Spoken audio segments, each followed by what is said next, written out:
J'ai rendez-vous avec vous en direct de cet établissement parisien du 18e arrondissement où on ne fume pas le dimanche, c'est la traduction de l'anglais. Je vous ai vu tous les deux d'ailleurs fumer en cachette à l'extérieur, hein, Bertrand et Déborah. Vous êtes là pour parler du CNE parce que vous avez tous les deux signé un CNE. Vous, le vote s'est terminé il y a 3 jours. Votre employeur vous a un peu roulé, quoi. Un peu, oui, on peut dire ça comme ça. Ouais. J'ai été en poste pendant 4 mois et demi. J'ai subi pas mal de pression psychologique pendant toute la durée de mon contrat et finalement j'ai été malade.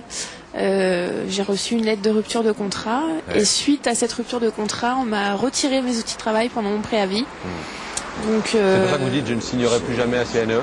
Non, puisque il faut revenir sur la loi, enfin sur la loi qui a autorisé, parce que le CNE ça fonctionne déjà contrairement au CPE. Oui, du moins l'aménager en fonction du comment dire, du contexte et de... Parce que vous êtes senti humilié, vous me disiez ce matin. Oui, tout à fait, puisque je me suis sentie totalement inutile pendant les derniers jours de mon contrat, pendant mon préavis. Vous avez essayé d'apprendre des choses pendant ce CNE? Vous avez essayé de vous améliorer vous-même? Eh bien oui, pourtant mon travail me plaisait énormément. Ouais. J'avais fait beaucoup d'efforts sur moi-même pour apprendre le métier sur le tas.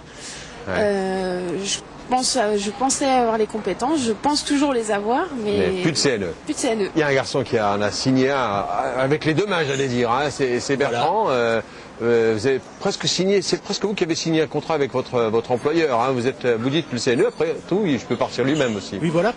Moi, en fait, le CNE m'a permis de convaincre un chef d'entreprise de lancer une nouvelle activité en acceptant le risque salarial de me prendre pour la développer. Ouais. Donc, je pense que sans CNE, le risque était trop important de se retrouver embarqué dans quelque chose. Donc, il faut qu'on assure d'abord la pérennité. Ouais. Donc, moi, j'ai trouvé une activité. J'ai même trouvé d'ailleurs des clients. Et j'ai été voir un chef d'entreprise qui m'a dit bon c'est bon, on part ensemble. Et en fait là aujourd'hui la pression c'est presque vous qui l'a faite. Vous dites au patron si tu veux me garder.